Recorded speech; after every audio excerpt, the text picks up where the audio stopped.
it's Joe Pardavila, and welcome to the Forbes Books Podcast. And NFTs had their coming out party in 2021, but behind the scenes, non-fungible token entrepreneurs have been developing products and services for years. And now all that hard work is finally seeing the light of day.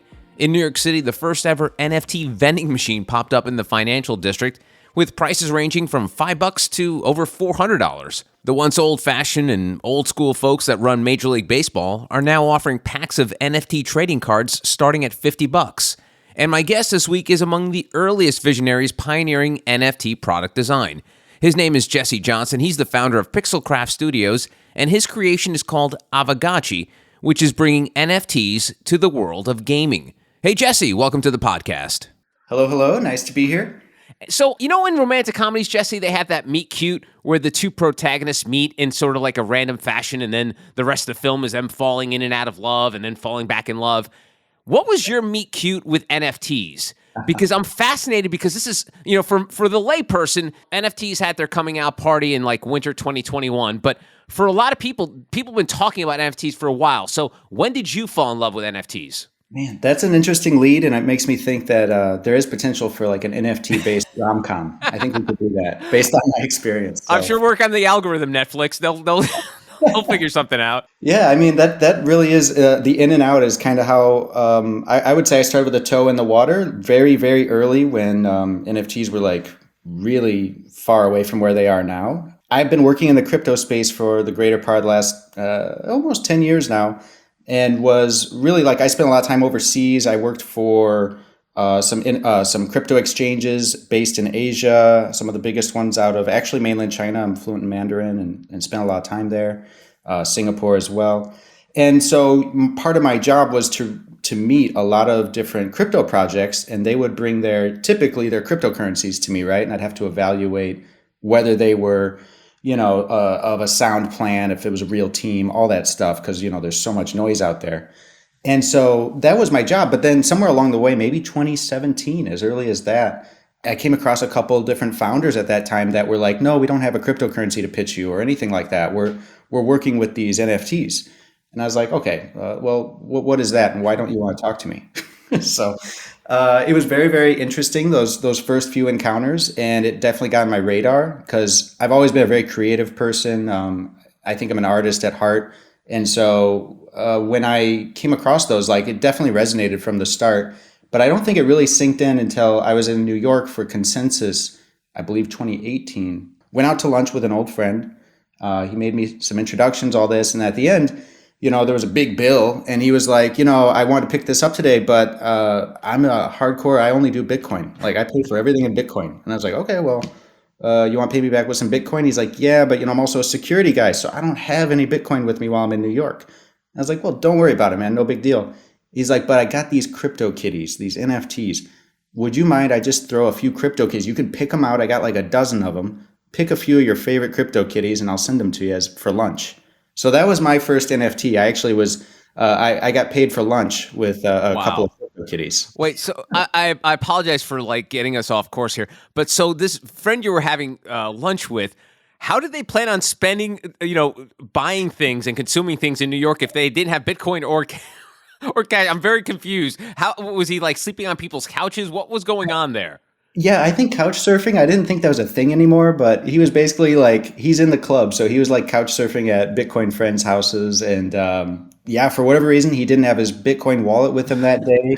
And I think he really just wanted to introduce me to those crypto kitties. So I was like, yeah, that sounds good. That's awesome.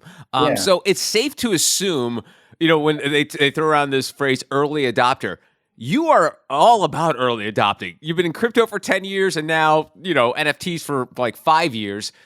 Yeah. What is this early adoption gene? Is this sort of is this part of Jesse Johnson's DNA? Yeah, I think that would be fair to say, I guess. I never thought of it that way, but I'm always looking for, everybody has two sides, right? So actually I have a great appreciation for history. I'm a bit of a history buff, and I love looking back and trying to learn from that and enjoy the stories.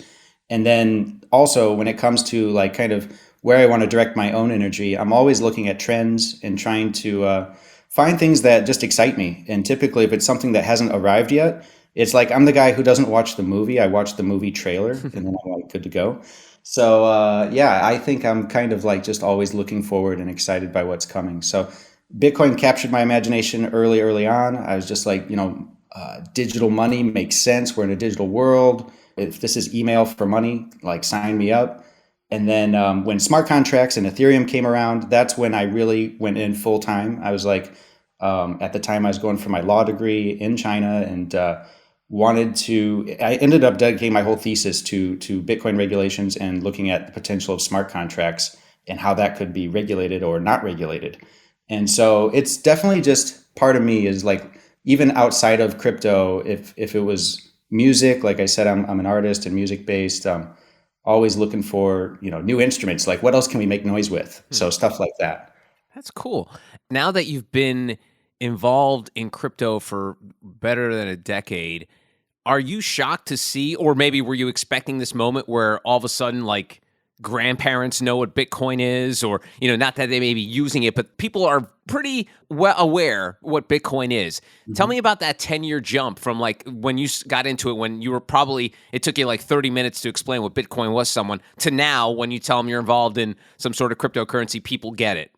Yeah. I think Bitcoin has definitely had a huge successful decade in terms of getting that mind share. It's first of all, it's just an easy name. It's like Bitcoin. It's so self-explanatory. It's like, okay, this is some kind of internet money, magic internet money, and that really is enough today. But with Ethereum, I was more excited about what we could do with smart contracts and creating like decentralized applications and all the potential that unlocks. But that really isn't as easy to sum up in like a sentence. Right. And so I've been surprised, I guess, that NFTs are other than Bitcoin, it's really NFTs that have been more public facing and mainstream in some way where everybody knows what an NFT is or they've heard of them and something like that. It kind of leapfrogged Ethereum and a lot of these other things I was super excited about. And that's fascinating. I love to be surprised. So like I say, when I first got that crypto kitty and I started thinking on it and had a conversation with that gentleman, it definitely like, I was like, okay, we've got the money part. Now you need the culture. And NFTs have this great potential to bring digital life and property rights to the online world, to the virtual world. So that's why you start hearing about metaverse and stuff like that today. There was a kind of this prerequisite for getting some way to secure who owns what in the digital world, just like we do in our physical space. Right. So yeah, it's been amazing to see NFTs jump into this conversation and kind of, I would say, if Bitcoin's in the pole position, NFTs are the next biggest part of like digital life right now. I think the reason NFTs, I believe, had a big spike, especially in the past year, is that it's grabbed more headlines and mainstream media really is gobbling up all these stories about all these auctions. Whereas Bitcoin and the other cryptocurrencies, the only time you really ever see stories about them is when there's these huge price drops and these huge price hikes. Whereas with NFTs, you're constantly hearing all these stories go through mainstream media. And for a lot of folks, the first time it came to the public's attention was when Beeple sold that NFT for like something like $60 million in March of 2021, which was sort of NFT's coming out party, because I think until that point, it was a lot of Jesse Johnsons out there dealing in the world of NFTs. And then all of a sudden people are like, this is interesting. This is kind of cool. When that story broke last March and people are now all of a sudden spending exorbitant amounts of money on NFTs, that's a good thing, right? Oh yeah, I mean, from my point of view, I just love to see adoption, and I've never been like, going back to the music metaphor. It's like you have your secret band, and then they blow up and get signed, and then like people are like, oh, they fell off. But I've never been like, I'm always like, good for them, like that's awesome. I just hope they don't compromise their music, blah blah blah. So it's kind of the same thing, like for sure. When I spent, so we launched our first DApp or NFT project, I should say, in mid 2018. I met Zach Burks, who was the co-founder. I was co-founder with him on this project called Mintable. It was where you don't know anything about coding, but you want to make an NFT. You could use that platform to do it. It was the first of its kind. I was like, this is cool. So at that time, it was a very small circle of people in the space. We're living on Twitter and not even really Discord at that time. Now all the NFT conversation happens on that application called Discord. And yeah, I mean, it was like such a small circle, and everybody knew it was more about crypto artists. Like you said, Beeple blew that up, and then the whole world was kind of at attention with Christie's and everyone else coming in. I think the other advantage NFTs have is because they're so visual and they can be literally anything you want it to be artistically, creatively. You get brands coming in now, major brands like Adidas, Nike, not just merch, but across the spectrum. It could be any brand.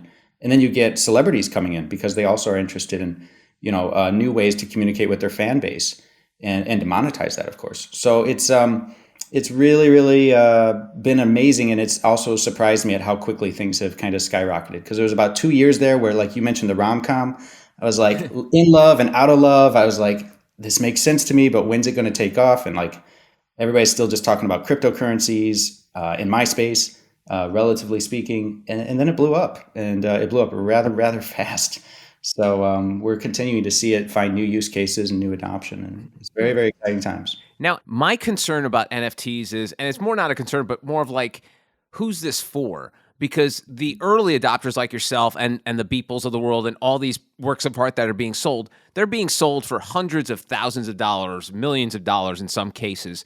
Whereas with the rise of the internet and then the rise of social media, that was all relatively free. I mean, free with some strings attached, but free. How do we prevent NFTs becoming sort of like this rich man's game? Because, I mean, again, this is me looking at it from the outside where I'm just seeing these stories of like these NFTs being sold for exorbitant sums.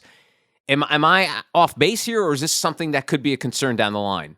Sure. I think it's because of what's grabbing the headlines that this impression is kind of the general impression right now. Like when we look at, right now I'm working on a very ambitious gaming project. We think that the big road to adoption for crypto comes through gaming. And there's a lot of pushback from the traditional gaming industry and the players themselves. They're not interested in skins that are NFTs. They'd rather just, they have a system in place, they're used to it, they know how to work it, and their expectations. There's a lot of reasons, I think. But what you just mentioned is kind of the biggest publicity problem, or it's almost like we need a better PR agency for NFTs, because there's a great story to tell for the cheap NFTs, the under the radar NFTs, the lack of barriers to entry. I mean, if you think you're not interested in buying $1 million Bored Ape, that's okay. There's a lot of other projects it's a new way for you to get behind an artist you see up and coming and align interests. If your artist becomes a hero and blows up in the next 5-10 years, you're going to be along for that ride, as opposed to in the old days where, again, your secret band blows up and you have their CD. That's like all you have.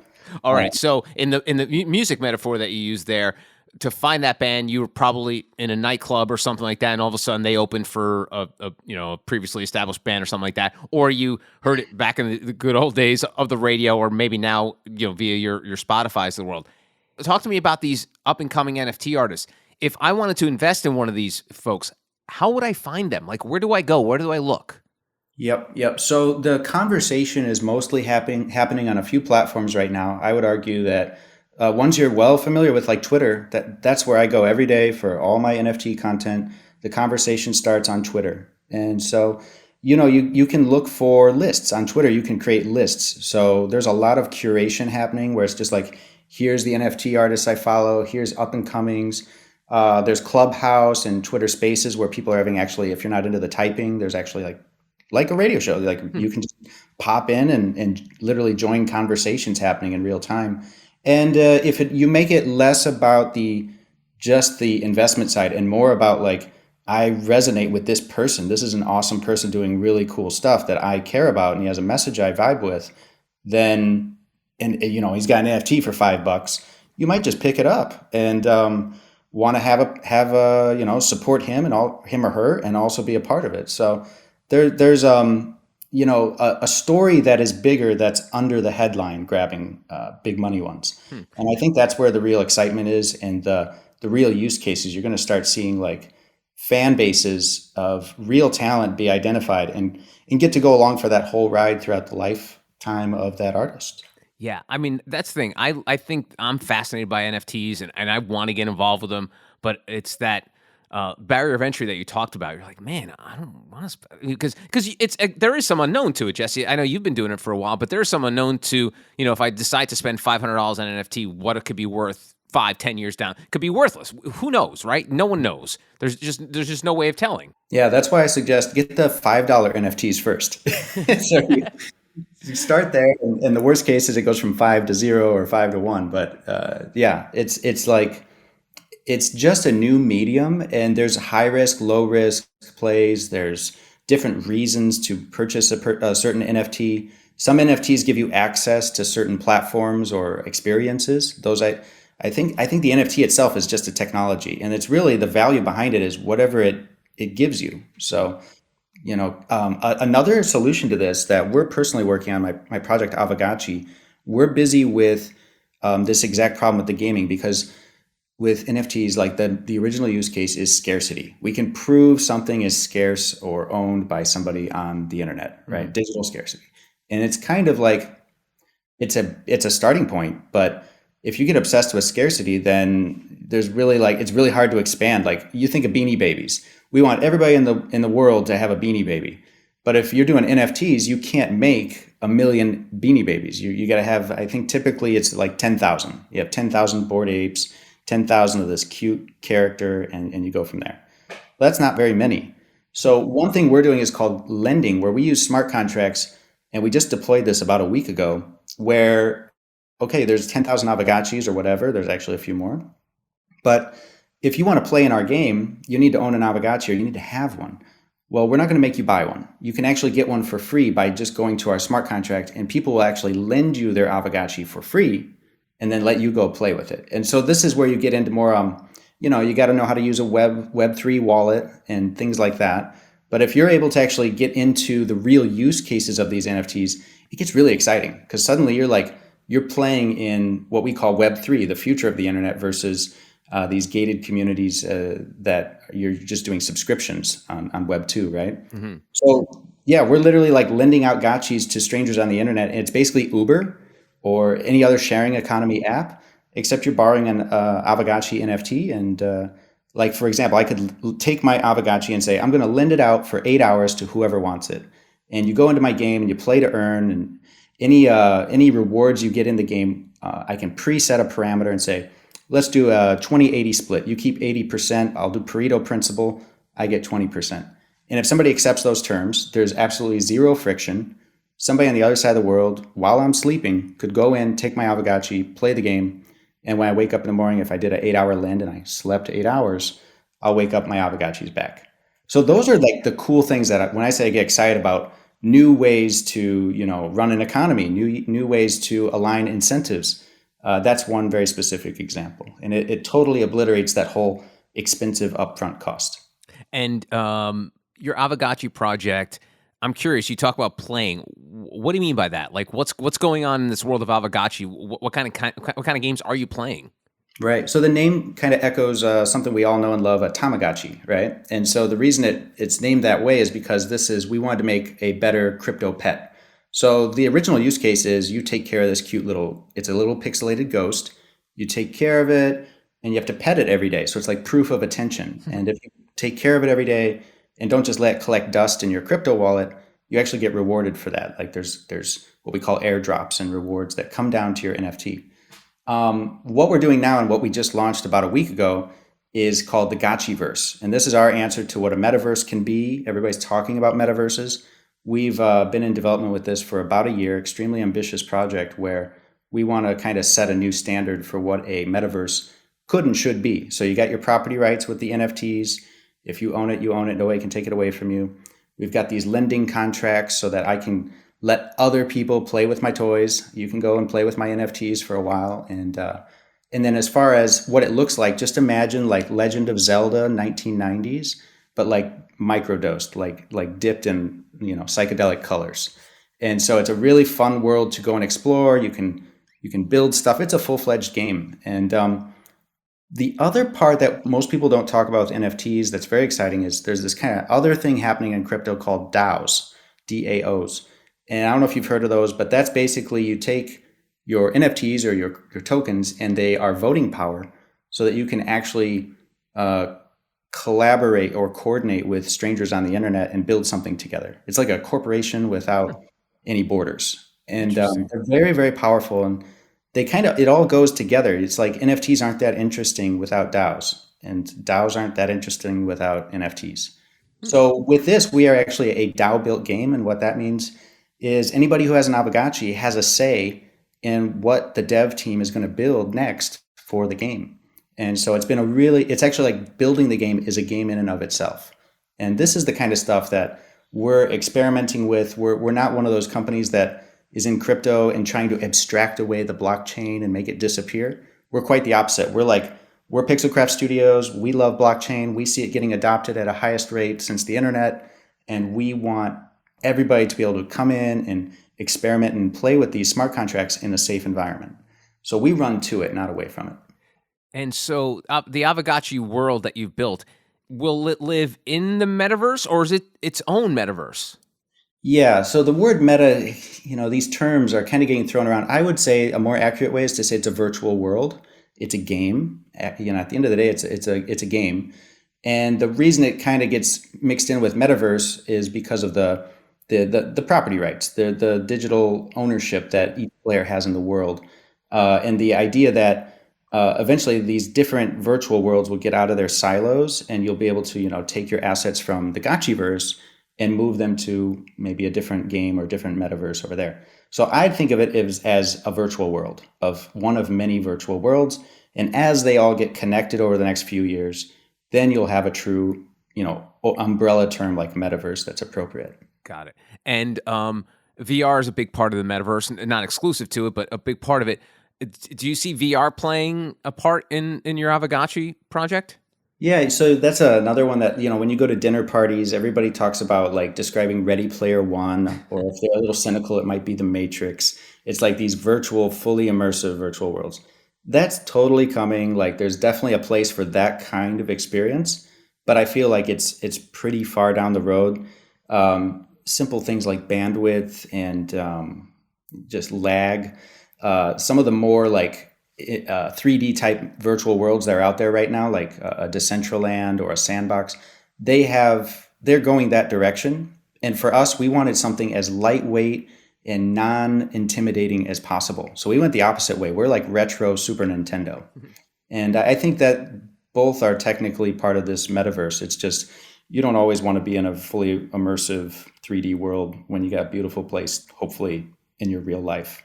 Yeah, that's a good point. Yeah, I do feel like that is sort of like the push-pull of the metaverse, and I've had conversations with folks about this before, is the fact that we're so used to almost, especially, talking about video games, how realistic these video games have become with the Unreal Engine, and I think it may be tough for some folks who maybe don't love the Super Nintendo look of video games, and they've kind of leaned more towards the sort of the virtual world, or they then lean the other way to the Fortnite world, where it's sort of like cartoony. So I guess it's all different worlds for every different taste, it sounds like. Yeah, I think at the end of the day, you'll see the metaverse offers every flavor of ice cream in the shop, And so what we're happy to do is we think what will come first in order of operations will be some of these lighter weight, browser-based, very accessible experiences that are technically they're checking all the boxes for a metaverse, right? With the digital ownership, the scarcity, the smart contracts, all of that stuff is in play with us. It's just, you're not putting on a headset and having to do that kind of thing, and I think that's okay. Is it going to live on our phone, the Aavegotchi? Can we play with our pets on our phones? Right. So there's MetaMask is probably the most popular. Coinbase, they have some very good phone-based wallets that have Internet Explorers built into them. So you're able to like go to Aavegotchi.com through your phone through that Web3 wallet. If you're connected to a Web3 wallet, that's when you get the smart contract integration, all that. If you just go there on Google Chrome, you can do that, and you'll just get our kind of website welcome page and all that. But if you want to interact with your Aavegotchi, you need that wallet. And so what people listening might want to check out are just Web3 is kind of a broad term for all these smart contracts supporting browsers. And so MetaMask is a big one. We're integrated with them, and Coinbase as well. And you can go in there, you can pet your Aavegotchi, you can trade NFTs. We have our own marketplace. All of that is possible on mobile right now.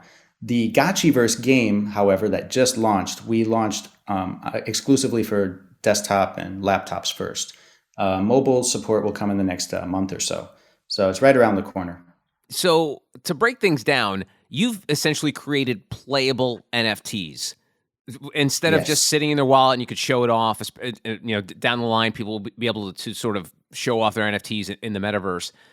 What else do you think people can do with NFTs? As opposed to, obviously the works of art, you're dealing in the gaming space. Are things limitless with what you can do with NFTs? Yeah, I'm so glad you said playable NFTs because very early on we started coining that hashtag on Twitter. Like we Oh, were okay. exactly that. You nailed it. Because especially if you look at my time with NFTs, like I mentioned, I started with Mintable, and that was like you could mint anything. And what you're really doing there is you're securing some data from your computer and creating an NFT on the blockchain that points to your probably server hosted data, and that's technically an NFT. It's a very simple one, not much utility. And that's what I mean by you have to find other value, build value around the NFT. Otherwise, it's just a token sitting on the blockchain. There's really nothing to it. So I've always been obsessed with finding more utility to build around NFTs. My project after Mintable was called BullionX. This is a great example. It was the first time that you could take cryptocurrencies, what we call stable coins. So like in this case, they were linked to a gram of gold, like one token equaled 1 gram of gold in a vault. And you were able to take those cryptocurrencies, which are pretty boring, and actually, quote unquote, melt them down into a mold and mint a gold NFT that's 3D, shiny, beautiful, in collaboration with like a crypto artist. And so that was like, instead of just having, say, 5 boring stablecoin tokens, you had one awesome, super rare, one of a kind token that had those 5 cryptocurrencies literally on the smart contract deposited inside of it. Like they're hardwired together. And so that's utility. And so like I've always been looking for ways to make the NFT playable or do something with the on-chain mechanics that you couldn't do without Web3.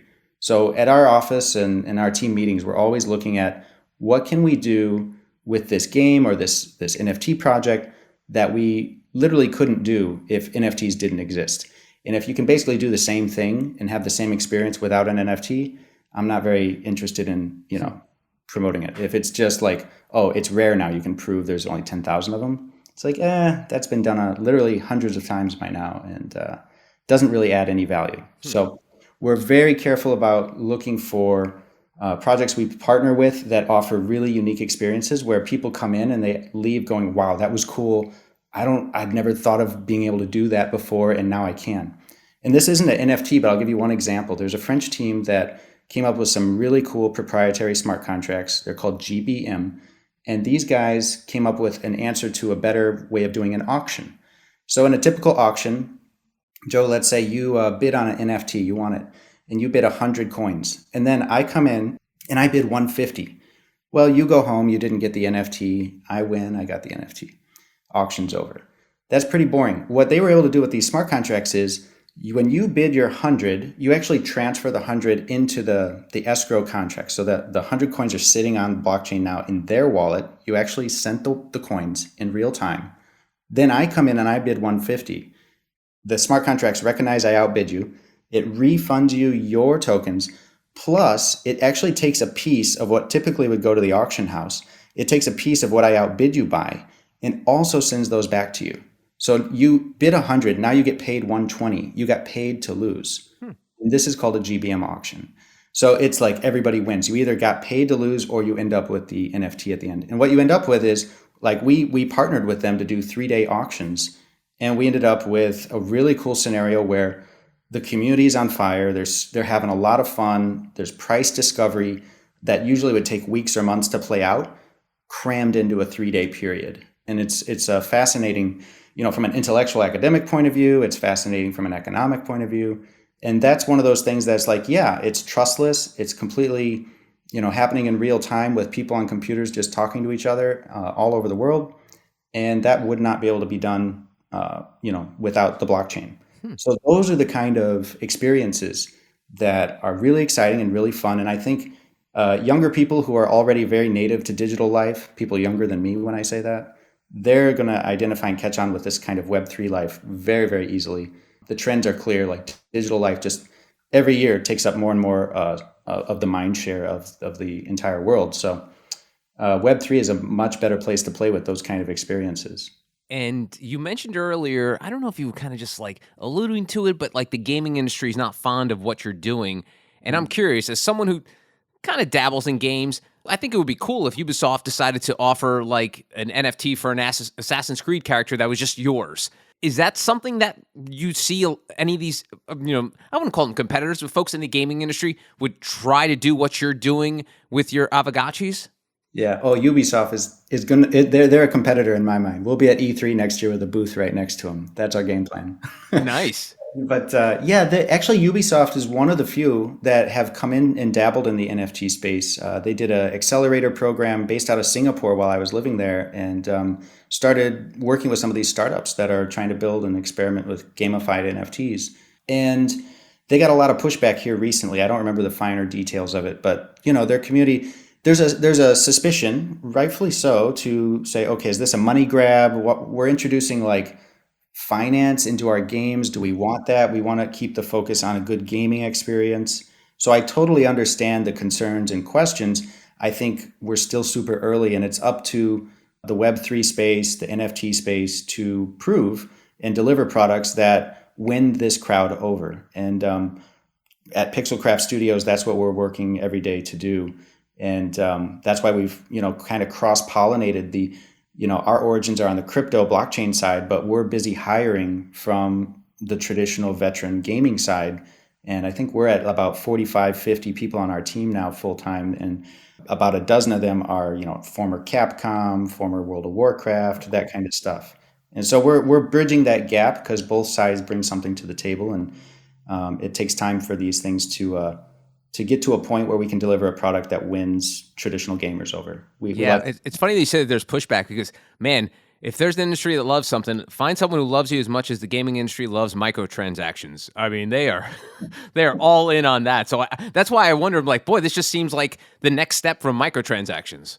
It does. It seems really, really like obvious, but there's like I say, legit concerns where it's a bit too cryptocurrency oriented, too much emphasis on the finance side. And so until there's an awesome experience and they couldn't get it without the blockchain, like the things I just described with GBM auctions, for example, they right now maybe are comfortable like trusting Activision or Blizzard Games or whatever to just host some servers and offer an experience. But if we want to go like totally borderless, basically make it like email and let anybody onboard or offboard at any time, you're going to need a blockchain to do that. And that's the power of what's in front of us if we can just start building some products that are worthwhile. Cool. And we have a mutual acquaintance, Les Borsay from Wave Financial. You work with him, right? Yeah, Les is amazing. Yeah, wonderful gentleman, and he caught the vision very early for Aavegotchi, and is an official advisor for us. Yeah. Yeah. So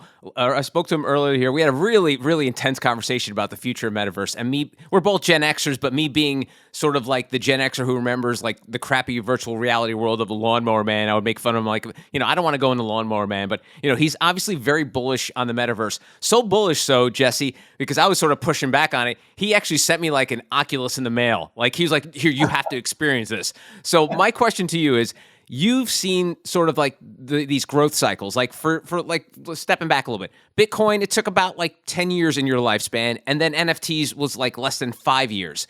Yeah. How long is a runway here before the metaverse becomes, and I know there's different types to describe what the metaverse is, but when the metaverse becomes sort of this easily adaptable thing where everyone is getting involved in it. What kind of time frame do you give that? Yeah, it reminds me of like Blue Ocean marketing strategies, or the Nintendo Wii was an example of that, where it just everybody thought they knew what a home video console video game system was, and then Nintendo Wii came along and was like, no, everybody can play. Your grandma can play. Everybody can play.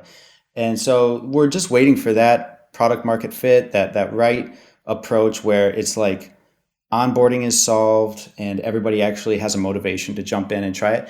I don't think that the first iteration of the metaverse is going to be Oculus based and look like what Les is excited about. I think that's coming, and that's like wave 2.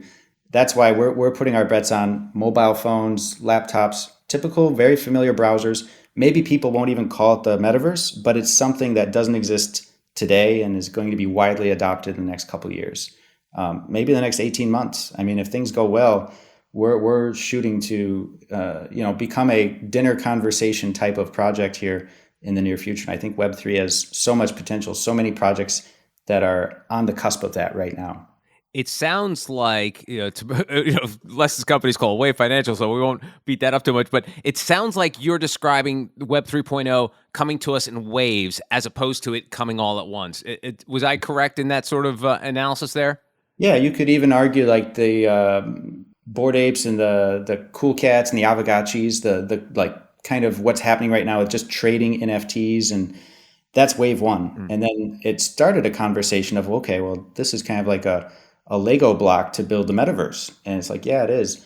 So we'll see. I think the Gotchiverse is our take is something lightweight and accessible today, literally starting last week.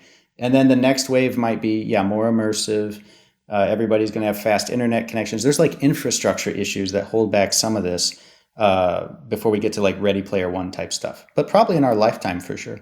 Awesome. Well, that sounds like fun. I mean, I can't wait to see what you're going to do with it with the Aavegotchi. His name is Jesse Johnson, co-founder of Aavegotchi. And for folks who want to dip their toe in the water, Jesse, what's the best way to do it when it comes to being involved with Aavegotchi?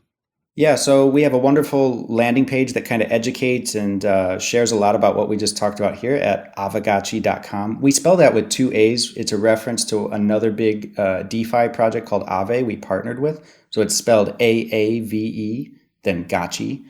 And then there's YouTube, actually. If your listeners like going on YouTube and exploring, just type Aavegotchi 101, or we have a whole channel called Gotchi U, like Gotchi University. And you get to learn a lot about these types of smart contracts and cool experiences that I described that you can't have on a typical social network on Web 2. Cool. Well, Jesse, thank you very much for the time. Wish you the best of luck. Thanks so much, Joe. You're welcome. And that's it for this edition of the Forbes Books Podcast. If you enjoyed the show, make sure you take a quick second to subscribe so you automatically get new shows when they drop. Also, if you have a minute, I would love if you left us a review so more amazing entrepreneurs like yourself can discover the show. And please don't forget the golden rule and treat others as you want to be treated. Thanks for listening. Until next time, adios.